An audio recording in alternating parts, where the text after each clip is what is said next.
Hi అండి. ఇంట్లోనే hotel స్టైల్‌లో పల్లి చట్నీ ఎలా చేసుకోవాలో చూసేద్దాం. ఇది చాలా సింపుల్ అండి. ఫస్ట్ అయితే మనం పాన్ పెట్టుకుందాం స్టవ్ మీద. దానిలో అయితే మనం 1 కప్ ఆఫ్ పల్లీలు యాడ్ చేసుకుంటున్నాను. అది కొంచెం డ్రై రోస్ట్ చేస్తున్నానండి. నేనేమి ఆయిల్ యాడ్ చేయకుండా దాన్ని వేయించుకుంటున్నాను.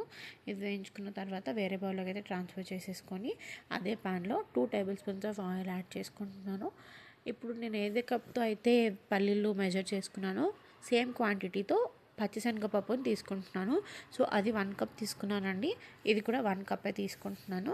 ఇది కూడా కొంచెం మంచిగా గోల్డెన్ బ్రౌన్ వచ్చేదాకా వేయించుకోవాలి. లైట్ రెడ్డిష్ కలర్ వస్తుంది కదా, అప్పుడు దాకా వేయించుకోవాలి. ఇవి వన్స్ వేగిన తర్వాత దీనిలో అయితే మనం కారానికి ఎండుమిర్చి వేసుకోవచ్చండి. నేనైతే ఎండుమిర్చి వేసుకోవట్లేదు, పచ్చిమిర్చి యాడ్ చేసుకుంటాను. అయితే ఇందులో పచ్చిమిర్చితో పాటు నేను అల్లం ఇంకా వెల్లుల్లి రెబ్బలు కూడా వేసుకుంటున్నానండి.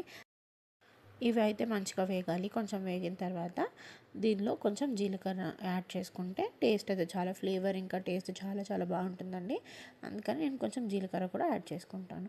ఇదైతే కలర్ మారుతుంది, మెల్లగా మారుతుందండి. మంచిగా వేగింది కదండి. ఇప్పుడు దీనిలో అయితే నేను కొంచెం జీలకర్ర యాడ్ చేసుకుంటున్నాను. ఇది ఒక ఏం చేసుకున్న తర్వాత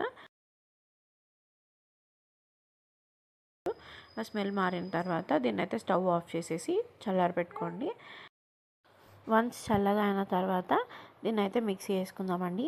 మిక్సీ వేసుకునేటప్పుడు దీనిలో నేను కొంచెం చిన్న లెమన్ సైజ్ ఉన్నంత చింతపండు యాడ్ చేసుకుంటున్నాను.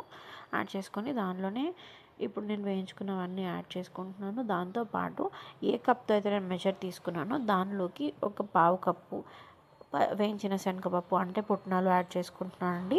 దాంతో పాటుగా నేను రాళ్ళు ఉప్పు అంటే రాక్ సాల్ట్ని యాడ్ చేసుకుంటున్నాను. యాడ్ చేసుకొని దీన్ని అయితే మిక్సీ చేసుకోవాలి.